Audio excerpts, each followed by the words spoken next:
আপনি তো বিমান হামলা করেছেন মসজিদে, মাদ্রাসায়, শিশুদের উপরে। কথা বলছেন না কেন? এরা আপনি দেখেন না মসজিদ ভেঙে চোরমার করে দিয়েছে, মাদ্রাসায় মেরেছে বোমা, ছোট ছোট বাচ্চাদেরকে দুনিয়া থেকে বিদায় করেছে। কেন আপনি এই বেসামরিক মানুষ মারলেন কেন? একজন ক্যাপ্টেন তার বাবা পাকিস্তানের আর্মিদেরকে বলছে, দেখেন ছেলেকে পাঠিয়েছি দেশ রক্ষার জন্যে, দেশ মাতৃকা রক্ষার জন্য পাঠিয়েছি। আমার ছেলে যুদ্ধে গেছে। এই পৃথিবীর নিকৃষ্ট জাতি এই মুশরিক, এই উগ্রপন্থী হিন্দুরা। এই দুনিয়ার দুইটা জাতি সবচাইতে নিকৃষ্ট, একটা ইহুদি আর একটা মুশরিক। এদের বিরুদ্ধে যেহেতু পাঠিয়েছি, এমনি পাঠাইনি আমার ছেলেকে। এই ভারত একটা ধোয়া তুলে আমার দেশে তারা জঙ্গি আছে এই কথা দুনিয়ার মোড়লদেরকে জানিয়েছে, যে এই দেশে জঙ্গি আছে, আমরা জঙ্গির ঘাঁটিতে বিমান হামলা চালিয়েছি। এত বড় মিথ্যা কথা আপনি দুনিয়ার মানুষকে শুনিয়েছেন, আর মানুষ বিশ্বাস করবে? আপনি জঙ্গি ঘাঁটিতে যদি বিমান হামলা করেন, তাহলে জঙ্গি যেখানে আছে সেই জায়গায় মারলেন না কেন? আপনি তো বিমান হামলা করেছেন মসজিদে, মাদ্রাসায়, শিশুদের উপরে। কথা বলছেন না কেন? এরা আপনি দেখেন না মসজিদ ভেঙে চোরমার করে দিয়েছে, মাদ্রাসায় মেরেছে বোমা, ছোট ছোট বাচ্চাদেরকে দুনিয়া থেকে বিদায় করেছে। কেন আপনি এই বেসামরিক মানুষ মারলেন কেন? আপনি যদি জঙ্গি হামলা করেন, তাহলে জঙ্গি যেখানে আছে সেখানে মারেন। এই ধোয়া তুলেছিলেন 54 বছর এই ভারত আমাদের সম্পর্কে, যে আমাদের দেশে নাকি জঙ্গি আছে। এটা যে দাহা মিথ্যা কথা, তার প্রমাণ এই 9 মাস 3 দিন। এই 9 মাস 3 দিন চলছে, আজ পর্যন্ত দেশে একটা জঙ্গি ধরা পড়ল না। কি কথা বলেন? জঙ্গি নেই ওই দেশে, কারণ আমার মতো মানুষ করে জঙ্গি বানিয়েছিল। তাও জঙ্গির প্রধান নাকি আমি, আনসারুল্লাহ বাংলা টিমের প্রধান। ও ছাতা যে কি আমি আজ পর্যন্ত জানি না। কারণ জঙ্গি নাটক যিনি লিখত তিনি পালিয়েছে। এক কথা বলেন না কেন? তাদেরকে আজ নিষিদ্ধ করার জন্য সারা বাংলাদেশ এখন সব এক জায়গায় হয়ে গেছে। এখন আর দল মত নেই। আমরা চাচ্ছি খুব তাড়াতাড়ি তাদের নিষিদ্ধ করে দেন, নয়তো প্রায় 4500 কত 4500 মানুষ অলরেডি ইন্ডিয়াতে পালিয়ে বসে আছে। তারা ওখানে বসে বসে হাওয়া খাচ্ছে না। আরে ভাই, তাদের কিছু না থাক, তাদের ব্রেন তো কাজ করছে। তারা ষড়যন্ত্রে মেতে আছে। ওরা ওই দাদা বাবুদেরকে দিয়ে দেশটা অস্থিতিশীল করার জন্য চেষ্টা চালাবে।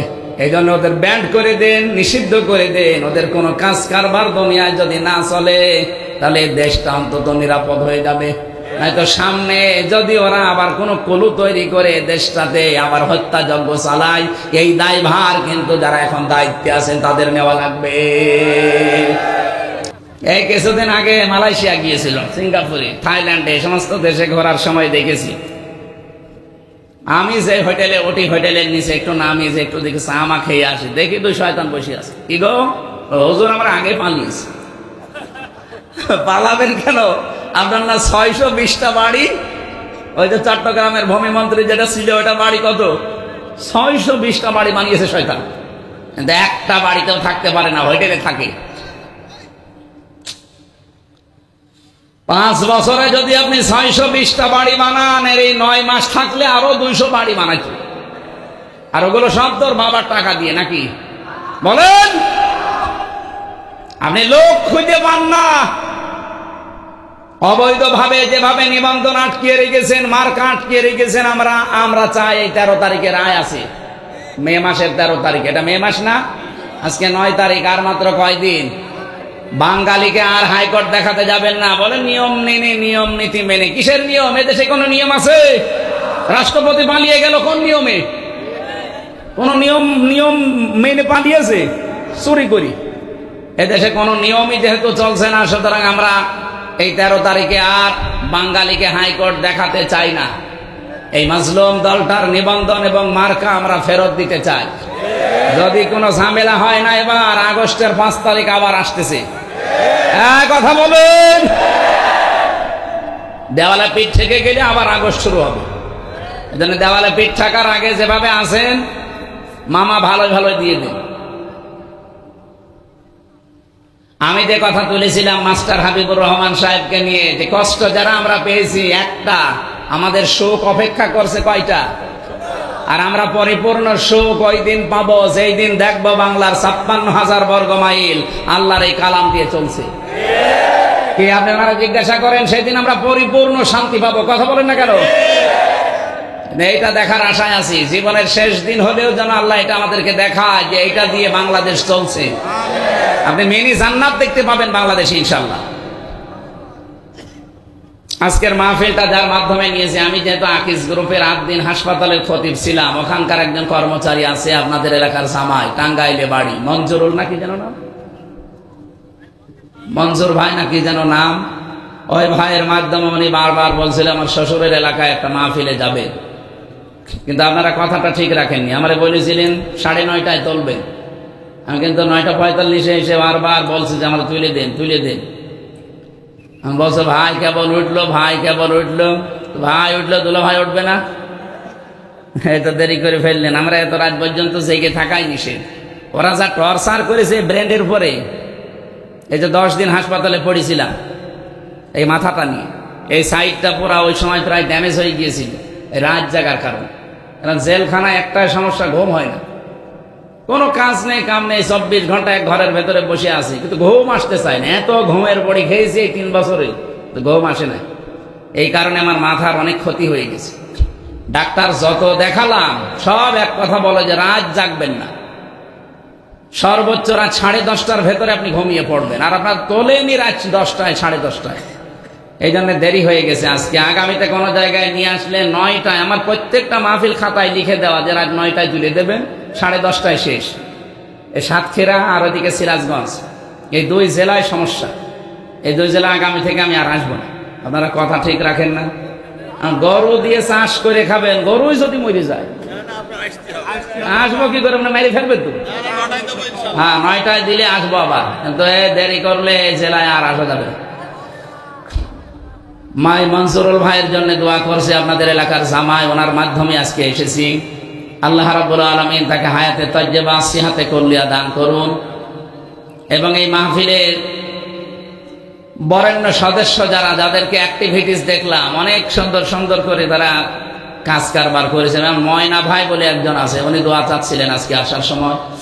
সামনে বসা মুসলমান ভাইরা, পর্দার আড়ালে শুনলাম হাজারো মা বোনেরা এসেছে, মেয়েরা এসেছে না, সম্মানিতা মা এবং বোনেরা, প্রশাসনের ভাইরা, প্রাণপ্রিয় সাতক্ষীরাবাসী, বাংলাদেশের 64 জেলার ভেতরে সবচাইতে বেশি ইমানের দিকে অগ্রসর সাতক্ষীরা আর চট্টগ্রাম।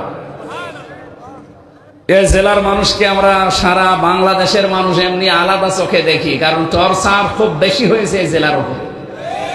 আল্লাহ রাব্বুল আলামিন জান্নাতে যেদিন আরম্ভ করবে 64 জেলা, সেদিন যেন সাতক্ষীরা দিয়ে আরম্ভ করে। আরো জোরে বলেন আমিন। দল মত জাতি বর্ণ ধর্ম নির্বিশেষে আজকের অনুষ্ঠান, এটা শুধু মুসলমানদের জন্য না, সবার জন্য। হাদা বায়ানুল লিন্নাস হুদাল লিন্নাস, মানুষ পদবাচ্চে যারা আমরা বিবেচিত, সবার জন্য আজকের কোরআনের অনুষ্ঠান। আর সেই কোরআন থেকে গুরুত্বপূর্ণ একটা আয়াত পড়েছি, এটা সূরা হজ, আমার আয়াত নাম্বার হচ্ছে 34। যেহেতু জিলহজ জিলকদ মাস চলছে, সামনে জিলহজ আসতেছে, গুরুত্বপূর্ণ একটা মাস আমাদের সামনে অলরেডি ছায়া ফেলেছে।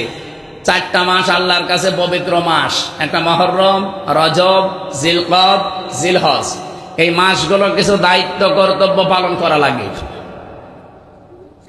আল্লাহ রাব্বুল আলামিন কোরআনে কারিমে দিয়েছেন, ইন্না ইদ্দাতাশ শুহুরি ইনদাল্লাহি 12 শাহরান ফি কিতাবিল্লাহ ইয়াউমা খালাকাস সামাওয়াতি ওয়াল আরদা মিনহা আরবাআতুন হুরুম ইলা আখিরি আয়াত। সূরা তাওবার ভেতরে এসেছে 10 নম্বর পারা 11 নম্বর পৃষ্ঠার 11 নম্বর লাইনে আছে। আল্লাহ বলেন, আমি আসমান আর জমিন যেই দিন তৈরি করি, ওই দিন আমি আমার কিতাবের ভেতরে 12টা মাসের নাম লিপিবদ্ধ করেছিলাম। তাহলে মাস হিসাবে আল্লাহর কাছে লিখা কয়টা? বলেন বলেন। ওই 12টা মাসের নাম আল্লাহ কোরআনে দেয়নি, শুধু একটা মাসের নাম দিয়েছেন, রমজান।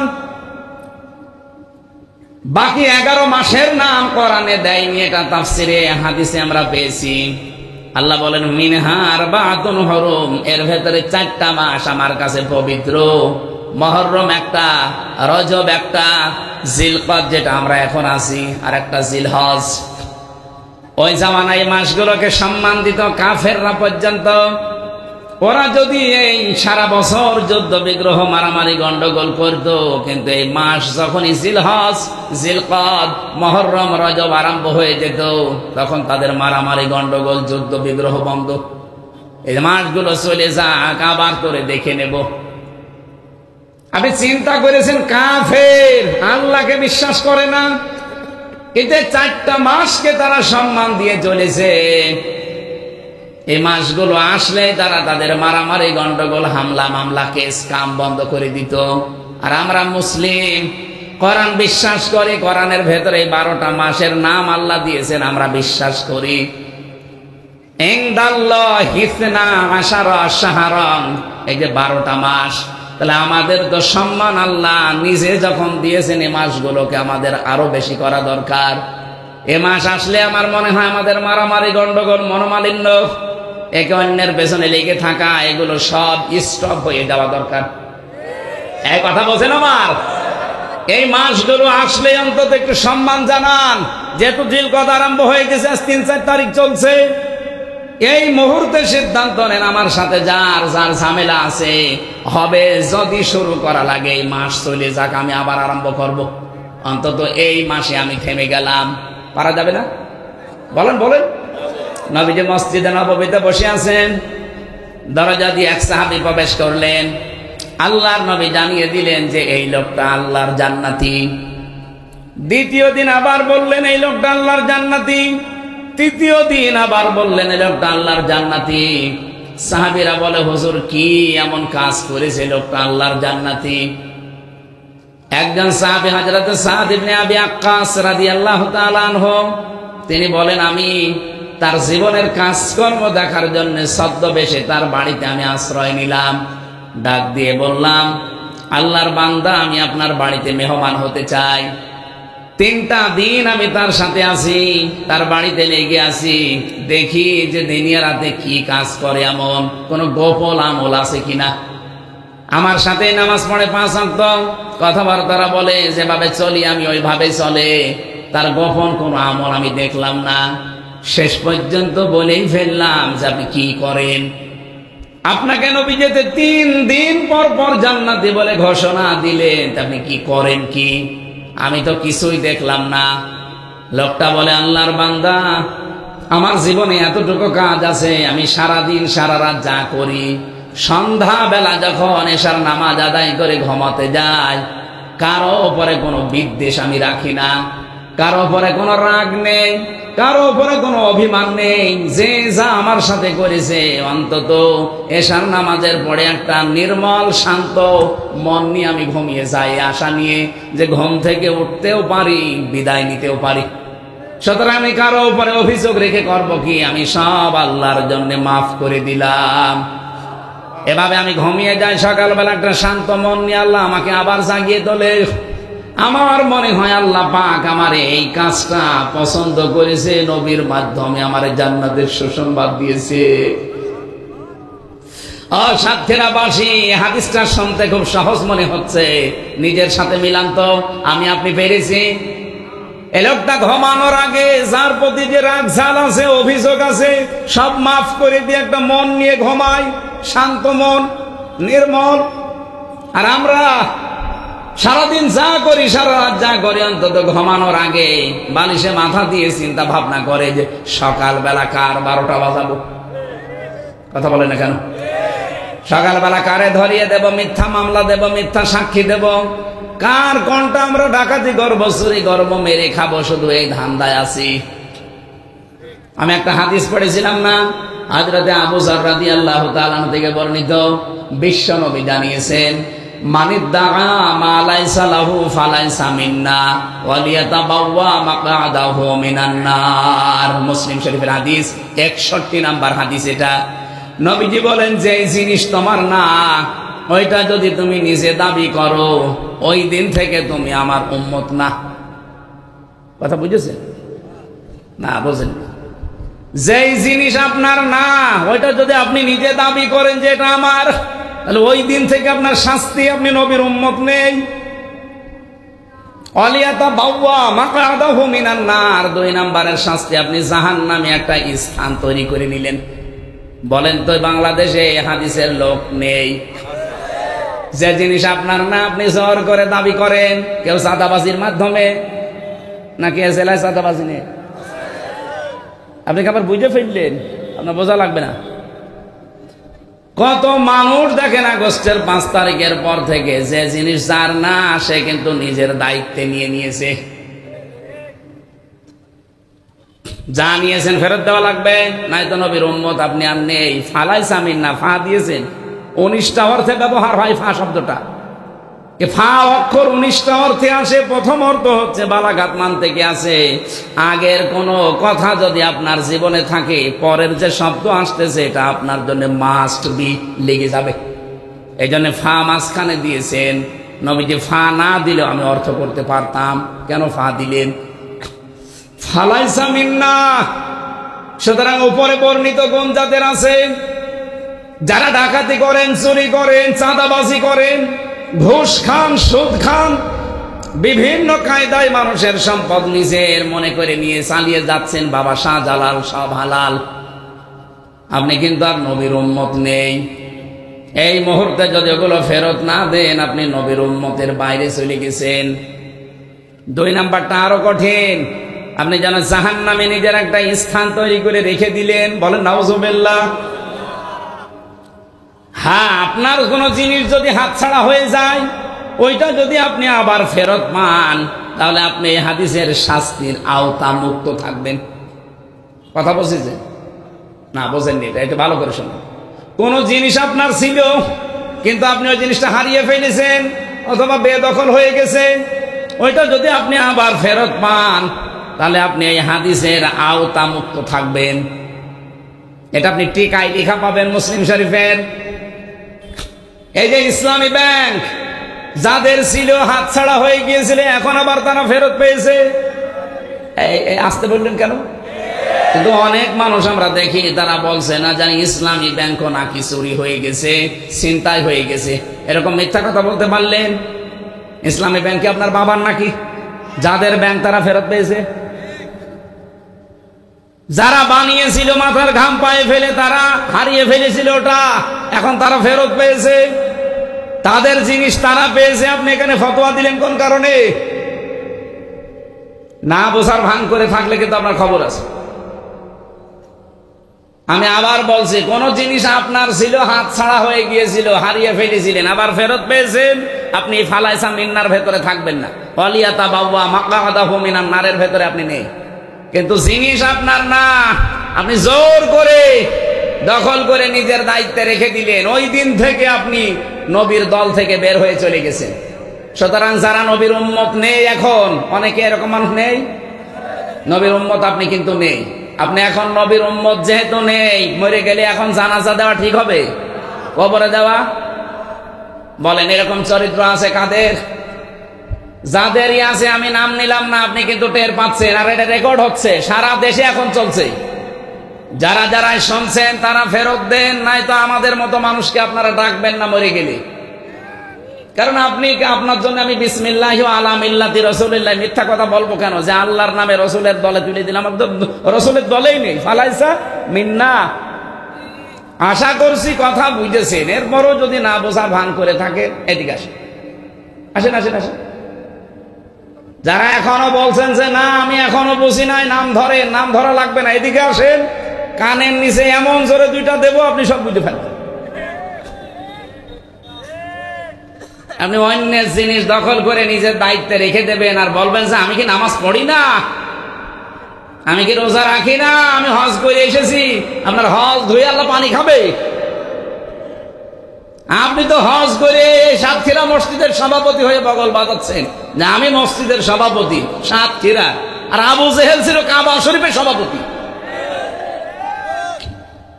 এই জন্য আমি আবার রিপিট করছি, ভাই যার জিনিস নিয়েছেন ওটা যদি আপনার না থাকে, ওটা ফেরত দেন। হ্যাঁ, আমি আমার জিনিস হারিয়েছিলাম, ওইটা আমি ফেরত পাচ্ছি এখন আস্তে আস্তে। আমার এই 3 বছর আটক করে ওরা 32 লাখ টাকা খেয়েছে আমার বাবার কাছে। আমি 1 লাখ টাকা ফেরত অলরেডি পেয়েছি। আমি এখনো 31 লাখ টাকা ফেরত চাই। কি জিনিস আমার, আপনি নিয়েছিলেন, এখন আমাকে দেওয়া লাগবে। এইভাবে করে যে যা এই জেলায় হারিয়েছেন, এই সাতক্ষীরায় যে যা হারিয়েছেন, কোন দল করেন আমি ওসব জানি না, যা হারিয়েছেন ওটা এখন ফেরত নেন। যারা এতদিন দখল করে রেখেছিল আপনিও নিয়ে নেন, কারণ জিনিস আপনার, আপনি ফেরত নেন। নেচ্ছেন তো আপনারা? হ্যাঁ নেন, অসুবিধা নেই, কিন্তু অন্যের জিনিস দখল করবেন না ভাই।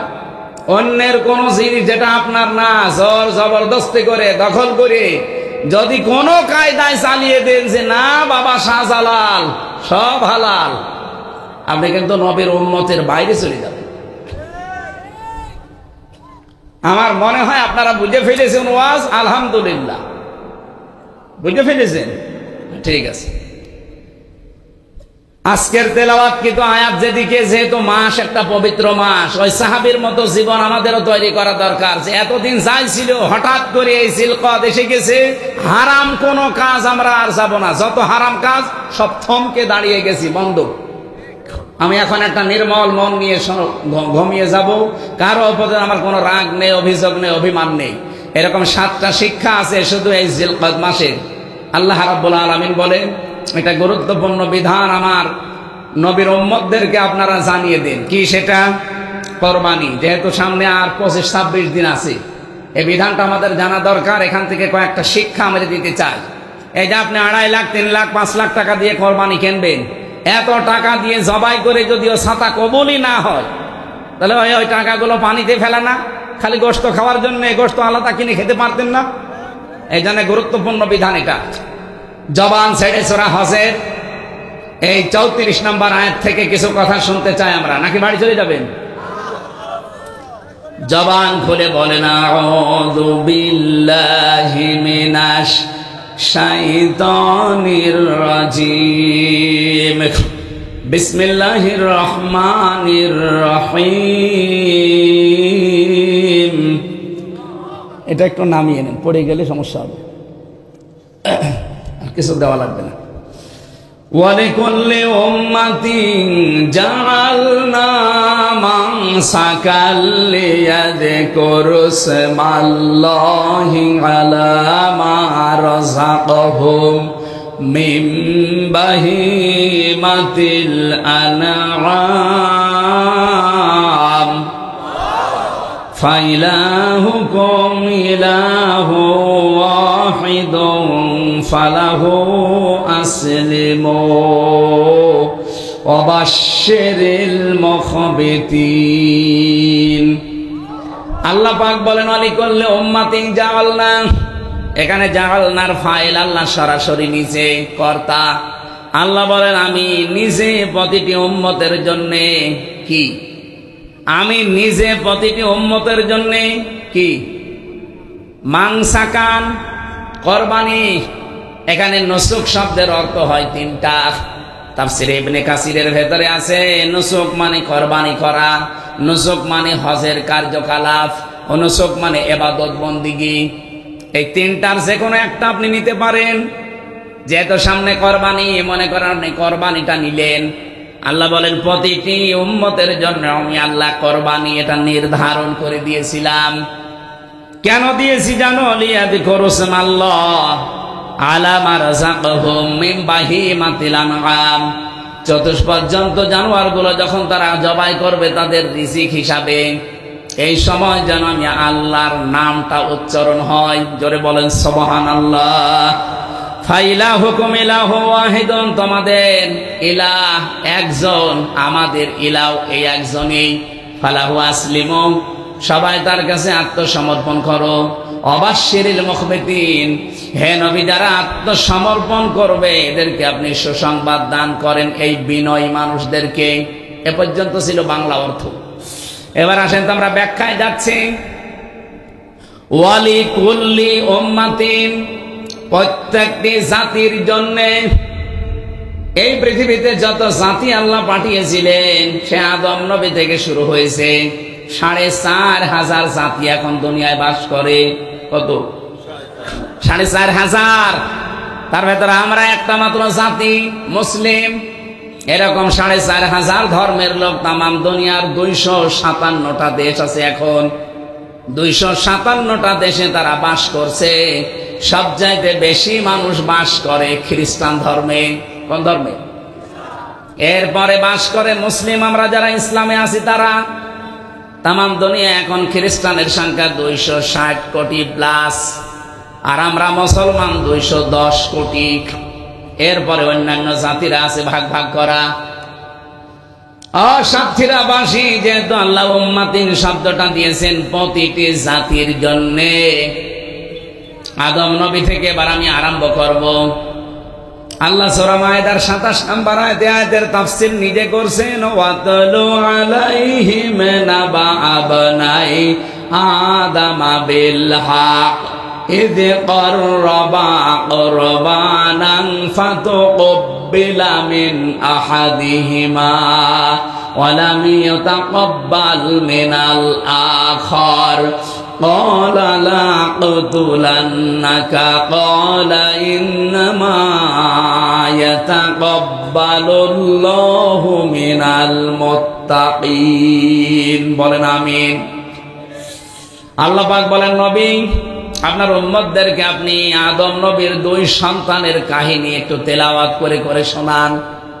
আমরা যেহেতু আদম নবীর ওই জামানায় ছিলাম না, আমাদেরকে আল্লাহ তেলাওয়াত করে শোনাতে বলেছেন। কি করে? বিল হাক্কি, যথাযথভাবে, যেভাবে আমি আল্লাহ কাজটা ঘটিয়েছিলাম ওইটা একটু শোনান। কেন? এটা শুনে আমরা করব কি? আমাদের ভেতরে এখান থেকে কিছু নেওয়ার মতো জিনিস আছে। তাদেরকে আমার আল্লাহ দুইটা ভাইয়ের কথা এখানে দিয়েছেন, হাবিল আর কাবিল। তাদের জামানায় একটা কোরবানির নিয়ম ছিল। এদিকে তাকান। এই পৃথিবীতে যত নবী আর রাসূল আল্লাহ পাঠিয়েছেন, প্রতিটি নবী রাসূলের দিন ছিল এক, কিন্তু শরীয়ত ছিল ভিন্ন ভিন্ন। আদম নবী থেকে আমাদের নবী পর্যন্ত প্রতিটি নবীর দিন এক, দিন কিন্তু শরীয়ত আলাদা আলাদা। আদম নবীর দিন যা ছিল মুহাম্মদুর রাসূলুল্লাহর দিন তাই ছিল, কিন্তু আদম নবীর শরীয়তের ভেতরে যা ছিল মুহাম্মদুর রাসূলুল্লাহর শরীয়তে তাই নেই। শুধু একটা জিনিস সবার এক ছিল। আমি বলবো সামনে, আদম নবীর শরীয়ত ছিল কি? তারা চাটিয়াল ময়দানে কোরবানির পশু জবাই করে রেখে আসতো। যার হালাল টাকা তার আকাশ থেকে আগুনের ঝলক এসে পুড়িয়ে ফেলতো। উনি বুঝতো যে আমার কোরবানি কবুল হয়ে গেছে। আর যার টাকা 2 নাম্বার হারাম টাকা, তারটা ওইভাবে পড়ে থাকতো। সাতক্ষীরাবাসী যে কথাটা তুলেছিলাম আপনাদের জন্য, আল্লাহর দরবারে আমরা যদি যোগ্যতা অর্জন করতে না পারি, এই ক্যাপ্টেনের বাবা বলেছিল, সন্তানকে পাঠিয়েছি আমি আল্লাহর ঘর মসজিদ, নবীর ঘর মাদ্রাসা এবং ছোট ছোট বাচ্চাদের জীবনের কারণে। ছেলে যদি সামনে বুকে গুলি লাগে তাহলে নিয়ে আসবা, মাটি দিয়ে দেব। আর যদি পেছনে গুলি লাগে আমার বাড়িতে নিয়ে আসবা না, বন জঙ্গলে অথবা নদীতে সাগরে ফেলে দিবা। পরবর্তীতে সন্তান যখন নিয়ে এসেছে দেখে, হ্যাঁ নিয়ে আসলে কেন? চাচা আপনার এই সন্তানের পিঠে একটা গুলিও লাগে না, ওর গুলি লেগেছে 22টা সব বুকে। তো ওরা যোগ্যতা অর্জন করেছে বিভিন্ন শক্তি দিয়ে, ইমানের শক্তি দিয়েও। আর আমরা কোথায় আছি? ঢাকা থেকে আমার মনে হয় যদি একটা মিসাইল আমাদের যায় আছে ভাঙ্গাচোরা, যদি ওইটা ঢাকা থেকে মারে, চট্টগ্রাম পর্যন্ত যেতে 3 জায়গায় চাঁদা দেওয়া লাগবে।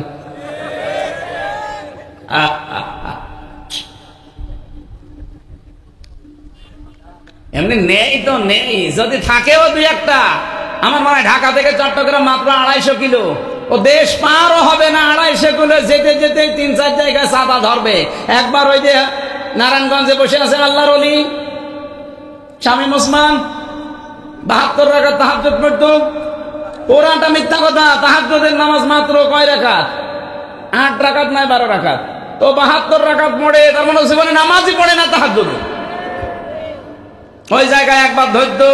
এরপরে কুমিল্লায় আরেক মস্তান আছে, ওই যে বাহার মস্তান, ওই বাহারে ধরতো। এরপরে ফেনীতে জয়নাল হাজারি ধরতো। এরপরে তো চট্টগ্রাম। 3 জায়গায় যদি এই মিসাইল যেতে যেতে চাঁদাবাজি হয়, তো মিসাইল যাবে। আমাদের কি আছে বলেন? আমাদের যে কোরবানি সামনে আসতেছে, কবুল হবে কি দিয়ে কবুল হবে?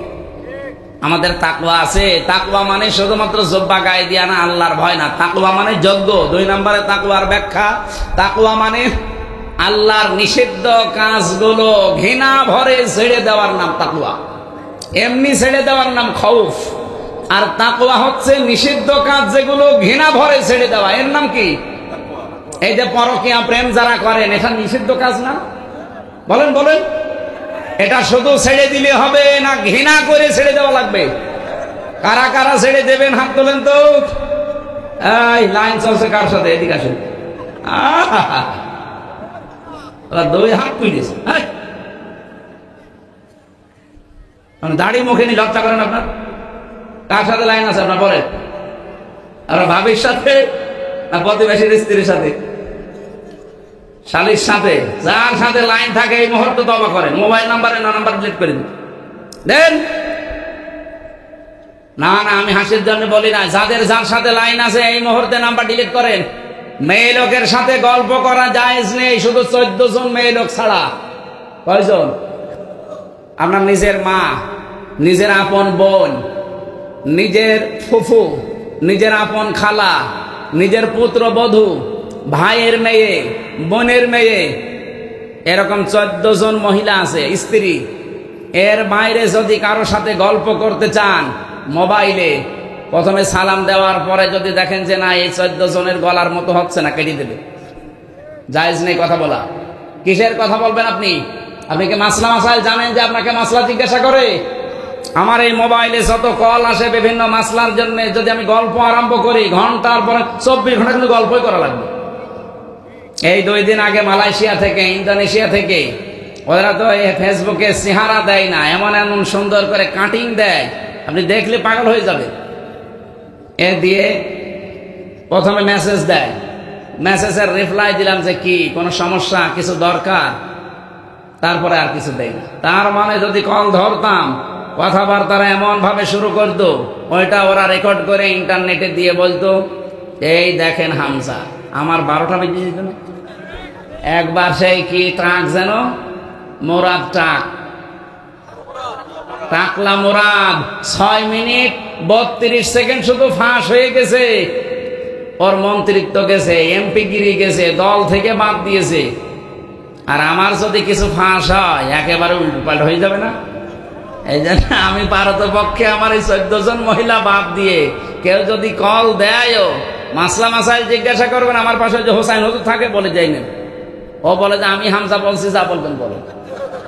কথাবার্তা শেষ। যদি মাসলা যদি জানা থাকে বলে দিই যে এটা বলে দেন, না হলে দরকার নেই। মেয়েদের সাথে কথা বলার ব্যাপারে খুব সেন্সিটিভ থাকা লাগবে ভাই। এটা কিন্তু রেকর্ড হচ্ছে। আপনি মনে করছেন কি আর রেকর্ড, কি আর রেকর্ড করবো মানে? আমি নিজে রিমান্ডে যেয়ে দেখেছিলাম, ওদের যে মেশিন আছে অত্যাধুনিক। এই যে বাটন মোবাইলে যারা কথা বলে, অনেকে বলে যে ফেসবুকে, এরপরে হোয়াটসঅ্যাপে কল দিলে ওরা টের পায় না। কে বলেছে আপনাকে টের পায় না? সব ওরা দেখতে পাচ্ছে। এমন অত্যাধুনিক মেশিন নিয়ে এসেছিল এই সাতক্ষীরার মাওলানা আমিরুল ইসলাম বেলালি, নাম শোনেননি? ওই যে কলারওয়ায় বাড়ি। আমি যেই দিন ধরা পড়লাম তার পরের দিন ওই ভাই কল দিয়েছে আমার বাড়িতে। আপনি চিন্তা করতে পারেন, সাতক্ষীরার কেউ কল দিলে সেটা রেকর্ড করে পরের দিন রিমান্ডে আমারে শোনাবে? কল্পনায় আসে? আমার তো জীবনেও কল্পনায় আসে না। অথচ দেখি উনি কল দিয়েছে, সেটা ওরা রেকর্ড করে আমারে বলছে এই দেখেন কিভাবে কি বলেছে, আপনি যা বলছেন একটা কথাও মিলছে না। আমি তো আর জানি না যেদিকে গোপনে গোপনে সব এদিকে সেট করা আছে। যার সাথে কথা বলবেন খুব হিসাব নিকেশ করে। এমনকি মোবাইলে স্ত্রীর সাথে যে কথাবার্তার রংঢং দিয়ে বলেন, যদি বলতে পারেন এটা সওয়াব হবে। কিন্তু আমার মনে হয় মোবাইলে এগুলো বলা ঠিক না, কারণ ওই শয়তানরা অফিসে বসে বসে সব দেখে। আরো কিছু গোপন বিষয় আছে, আমি নিচে নামতে পারছি না। আপনারা সতর্ক থাকবেন এই বিষয়টা। যারা পরকীয়া প্রেমী আছেন, যেহেতু এটা অবৈধ কাজ, একটা হারাম কাজ। আজ কত মানুষ এভাবে 2-3 মাস, 5 মাস, 6 মাস, 1 বছর লাইন করে আর পাত্তা দিতে চায় না। তখন দেখা যাচ্ছে মেয়ে যে বাড়িতে বলে যে আমি অনশন করলাম, আমার বিয়ে না করলে আমি মরে যাব। এই দেশে হয় না, এলাকায়। এই জন্য আমাদের সতর্ক থাকা লাগবে। আল্লাহ আমাদেরকে নিষিদ্ধ কাজগুলো ঘৃণা করে ছেড়ে দেওয়ার তৌফিক দিন, বলেন আমিন। সম্মানিত মা বোন যারা এসেছেন, খাদিজাতুল কুবরার দিকে আপনারা তাকান। জীবনে মহিলা 1 ওয়াক্ত নামাজ পড়েনি, আমাদের এই মা এক ওয়াক্ত নামাজ পড়েন, একটা রোজা রাখেনি, জীবনে একটা দিনের জন্য পর্দায় ছিল না। আপনি খাদিজার পুরা জীবন পড়ে দেখেন, এক ওয়াক্ত নামাজ পাবেন না, রোজা পাবেন না, জীবনে একটা হজও করেনি, একটা টাকা যাকাতও দেয়নি, একদিনের জন্য পর্দায় ছিল না। কেন ছিল না? কারণ তার ইন্তেকালের পরে এই বিধানগুলো সব নাজিল হয়, এই জন্য উনি মানেননি, পারেননি মানতে। কিন্তু আল্লাহ তাকে নিজে সালাম দিয়েছেন এবং জান্নাতে ঘর বানিয়ে আল্লাহ পাঠিয়েছেন তার জন্য। একটা মাত্র কারণ পেয়েছি পুরা জীবন পড়ে, তিনি কোনদিন বৈবাহিক জীবনে স্বামীকে একটা সেকেন্ডের জন্য দুঃখ দেননি, স্বামীর মনে কষ্ট দেননি। এখানে যারা আছেন একেবারে আল্লাহর দিকে তাকিয়ে বলতে পারবেন যে জীবনে বিয়ের পর থেকে আজ পর্যন্ত আমার বউ এক সেকেন্ডের জন্য আমাকে কষ্ট দেয়নি? হাত তোলেন তো দেখি। কেউ নেই। এই যে ইনিও পারি না, আমিও পারি না। আমি মিথ্যা কথা বলবো কেন? আমি দুঃখ পেয়েছি, এই জন্য হাত তুলতে পারলাম না। মা বোন যারা এসেছেন মনে করছেন শুধু নামাজ পড়া, রোজা রাখা আর কালো বোরকা পড়লে জান্নাতে চলে যাবেন। কে বলেছে আপনাকে? স্বামীর মনে দুঃখ দেওয়া যাবে না, সাবধান। এই জায়গাটায় খুব সেনসিটিভ জায়গা। বাইরে থেকে আসলে সংসারের সব কাজ বাদ দিয়ে স্বামীর পেছনে সময় দেওয়া লাগবে, এটা আপনার সবচাইতে বড় ইবাদত। আজ পারিবারিক জীবনে ছোটখাটো বিষয়গুলো আমরা কন্ট্রোল করতে পারি না, এই জন্য আজ অশান্তির দাবানল জ্বলছে। আমি জেলে বসে বসে কয়েকটা চটি বই লিখেছিলাম মেয়েদের এই জীবন নিয়ে, পারিবারিক জীবনের সমস্যা, দাম্পত্য জীবনে এবং তার সমাধান। এই বইগুলো আনতে পারেন। আমার গাড়িটা নষ্ট হয়ে পড়ে আছে যশোরে, আমি অন্য একটা গাড়ি নিয়ে এসেছি।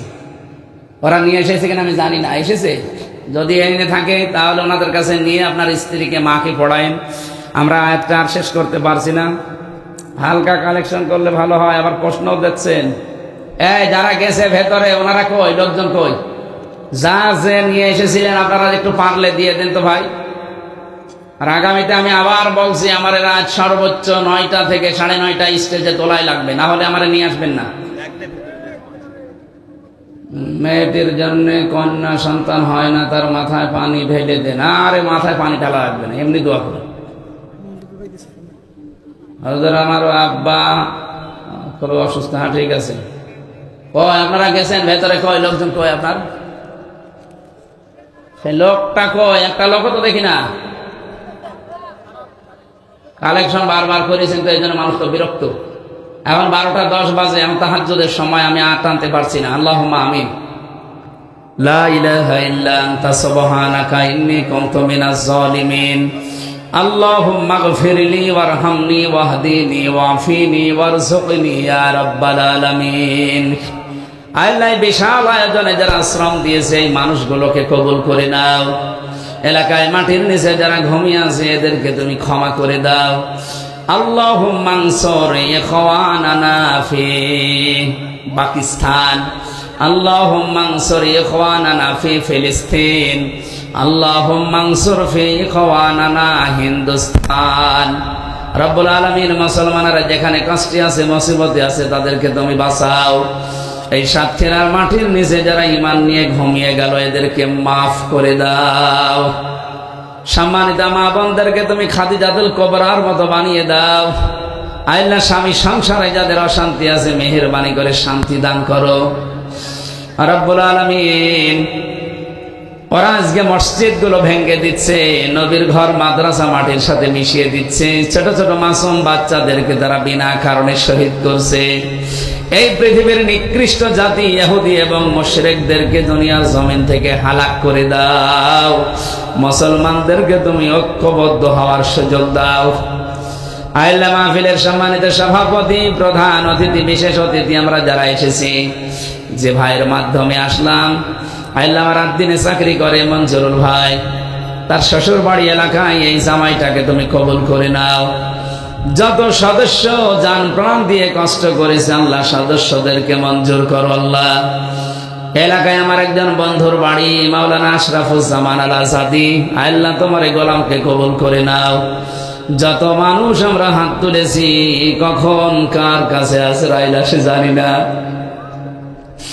আজরাইল আসার আগে জীবনে যেন একটু দেখে মরতে পারি। 56,000 বর্গ মাইল তোমার কালাম দিয়ে চলছে রব্বুল আলামিন, এটা দেখে মরার তৌফিক দিও।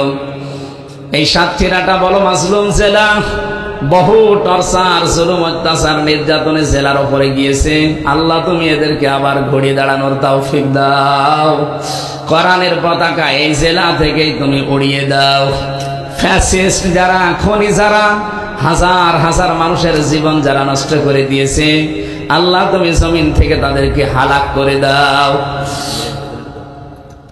আল্লাহ তাআলা এই সাতক্ষীরায় তোমার একজন গোলাম মিলন বহু কষ্ট করে আমাদের জন্য, আল্লাহ তুমি তার জীবনটাকে পরিচ্ছন্ন করে দাও, তার কষ্টটাকে দ্বীনের জন্য কবুল করো। শেষ কথা আমাদের সকলের মুখে তুমি বের করে দিও, লা ইলাহা ইল্লাল্লাহু মুহাম্মাদুর রাসূলুল্লাহ।